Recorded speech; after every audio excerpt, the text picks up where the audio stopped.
महोदय, सबसे पहले आपने मुझे मौका दिया बोलने का, उसके लिए धन्यवाद। आज दो सब्जेक्ट्स पर अपनी बात होनी है, एक उद्योग पर और दूसरा वन विभाग पर। पहले मैं वन विभाग से शुरू करूंगा। इन 2 सालों में या 1.5 साल का जो समय हुआ है, वन विभाग ने एक नई कैटेगरी बनाना शुरू कर दिया, क्लाइमेट रेफ्यूजीज। जो बड़े बड़े जार्गन्स यूज करे उसमें क्लाइमेट रेफ्यूजीज बनाना शुरू कर दिया। और वो क्लाइमेट रेफ्यूजीज कहां बन रहे हैं? क्लाइमेट रेफ्यूजीज बन रहे हैं बाड़मेर, जैसलमेर के अंदर। क्लाइमेट रेफ्यूजीज वो होते हैं मैम जिनको पलायन करना पड़ता है। और मंत्री महोदय, जिनको पलायन पहले हम 3 या 4 महीने का पलायन करते थे, अब आपकी वजह से, आपके डिपार्टमेंट की वजह से जो खेजड़ी और जाल की ट्रीज का कटिंग अभियान वहां चल रहा है, उस वजह से आपने वहां की जनता को क्लाइमेट रेफ्यूजी बनाने का काम आप लोगों ने शुरू करवा दिया। आपकी वजह से जो गाय पालक, पशुपालक जितने थे, उनको अब पलायन करना पड़ रहा है 6 महीने। जो पहले 4 महीने का पलायन होता था, अब आपकी वजह से उनको 6 महीने का पलायन करना शुरू कर दिया।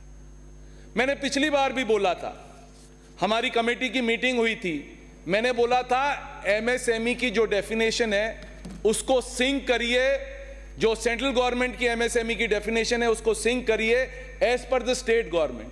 कोई सुनवाई नहीं हुई। आप एक तो तरफ राइजिंग राजस्थान की बात करते हैं, आपकी जो पुरानी इंडस्ट्रीज हैं उनको आपके पोल्यूशन कंट्रोल बोर्ड से परमिशन लेने में उनके जूते, क्या एक जोड़ी, क्या कम से कम 5 जोड़ी जूते घिस जाते हैं। कोई सुनने वाला नहीं है। कितनी बार बोल दिया एमएसएमई की डेफिनेशन आपको सिंक करिए, जहां पर आपको सिर्फ लेना है, सेंट्रल गवर्नमेंट लेती है सिर्फ प्लांट एंड मशीनरी एमएसएमई की डेफिनेशन में। यदि 5 करोड़ का, मैं एग्जांपल दे रहा हूं, यदि 10 करोड़ का उनका एमएसएमई की कंपनी आती है, यदि 10 करोड़ उनका इन्वेस्टमेंट है, वो सिर्फ लेती है प्लांट एंड मशीनरी। आप लैंड एंड बिल्डिंग भी ले लेते। कई बार कहने के बाद कोई सुधार नहीं हो रहा है। एक बार क्या, 4 बार कह चुके। सुधार करिए इसको। एक ही डेफिनेशन हो सकती है, वो सेंट्रल गवर्नमेंट की डेफिनेशन है, कॉन्करेंट लिस्ट का पार्ट है, स्टेट गवर्नमेंट का पार्ट नहीं है। मंत्री जी, इसको नोट कर लीजिए और इसको ठीक करवाइए। दूसरी चीज सुनिए, आपको सुना रहा हूं सभापति के थ्रू, आप भी सुनिए। दूसरी चीज,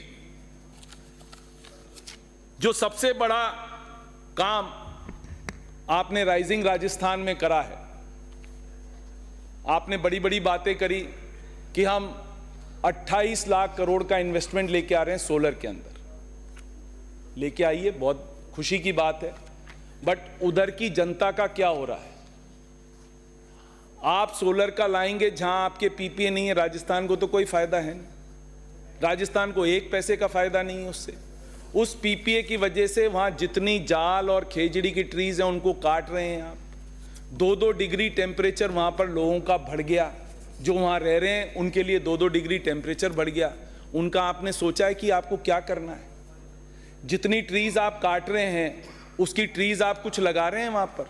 कोई आपके पास इसकी मंशा नहीं है। आपने कहा 10 लाख, इस बार हम 7 करोड़ ट्रीज लगाएंगे, उसमें से जीवित कितनी है? क्यों नहीं उसको डबटेल कर देते हो आप?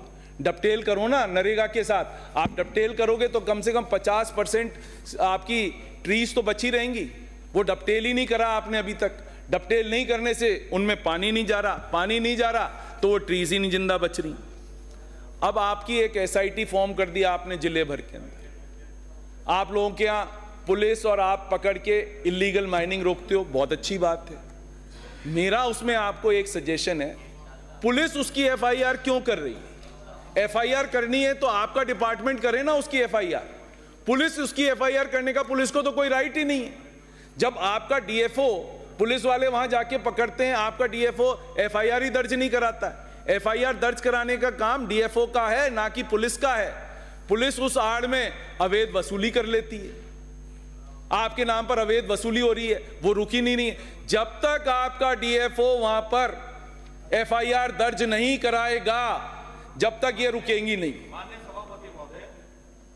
आप जवाब दे देना। आपके नाम पर आप या तो शब्द वापस लें, मैं आपके नाम पर, नाम पर प्लीज आपके मंत्री विभाग महोदय, के नाम पर, आपके विभाग के नाम पर, आपके विभाग के नाम पर आप नहीं है, विलोपित कराया जाए। आपका विभाग, आपका विभाग, मंत्री महोदय, वो मेरा निवेदन ये है विलोपित करा आज से नहीं होगा। आपके विभाग विवाद का विषय नहीं होना चाहिए। ठीक ठीक, आपके ऊपर नहीं है आरोप, इसको मैं क्लैरिफाई और कर देता हूं। आपके ऊपर मैंने आरोप नहीं लगा, आपका विभाग, क्योंकि आप उसके मिनिस्टर इंचार्ज हैं तो वो आप ही का कहलाएगा, क्योंकि वो आपका विभाग है, इसीलिए आपका कहला रहा है। दूसरी चीज, अब मैं बात करता हूं इंडस्ट्री डिपार्टमेंट की। आपने नई इंडस्ट्री के लिए तो बहुत कुछ कर दिया जैसा आप लोग बोल रहे हो, बट उन पुरानी इंडस्ट्रीज के लिए आपने क्या करा? जो कि सिक इंडस्ट्रीज हैं उसके लिए आपने क्या करा? एक भी चीज ना तो बजट में थी। वन टाइम सेटलमेंट आपने सब डिपार्टमेंट्स के कर दिए। आपने ना रीको का वन टाइम सेटलमेंट करवाया मंत्री जी, ना आपने आरएफसी का वन टाइम सेटलमेंट कराया। तो कम से कम जो सिक इंडस्ट्रीज हैं उनके वन टाइम सेटलमेंट हों, उनको वापस सुचारू ढंग से आप चला सको, उस पर आपको ध्यान देना चाहिए। आज आरएफसी और रीको की जो लेंडिंग रेट्स हैं as compare to any other commercial banks are much more higher. आप वहां पर लोन ही नहीं कर पा रहे हो, तो उसको भी आपको देखना पड़ेगा कि किस तरह से आपको पैसा सस्ता मिले सिडबी से, और उस सिडबी का पैसे को आप सस्ते रूप में कम से कम एंटरप्रेन्योर्स को दें, जिससे कि ये काम चालू हो सके।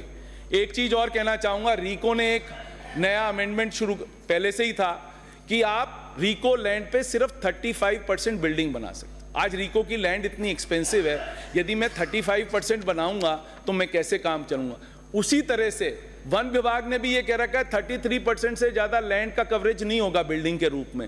आप नहीं करोगे तो इंडस्ट्री कैसे चलेगी? आपकी सबसे महंगी बिजली है पूरे हिंदुस्तान में, आप जो इंडस्ट्री को बिजली दे रहे हो सबसे महंगी है। आपकी इंडस्ट्री ने पलायन शुरू कर दिया, भीलवाड़ा से सब इंडस्ट्रीज, टेक्सटाइल इंडस्ट्रीज ने पलायन शुरू कर दिया। वो जाके मध्य प्रदेश में सस्ती बिजली वो लोग दे रहे हैं और उनको सब्सिडीज दे रहे हैं SGST में, वो लोग वहां जाके इंडस्ट्री लगा रहे हैं। मंत्री जी, इस पर आप ध्यान दो। You have to do something on the bijli front कि बिजली सस्ती मिल सके, और ये जो आपका कवरेज है, जो आप कवरेज कर रखे हो, इस पे आप अमेंडमेंट लेके आओ कि कम से कम you should be able to cover 60 to 75% of the building in whatever the land you give, उसके अंदर हो।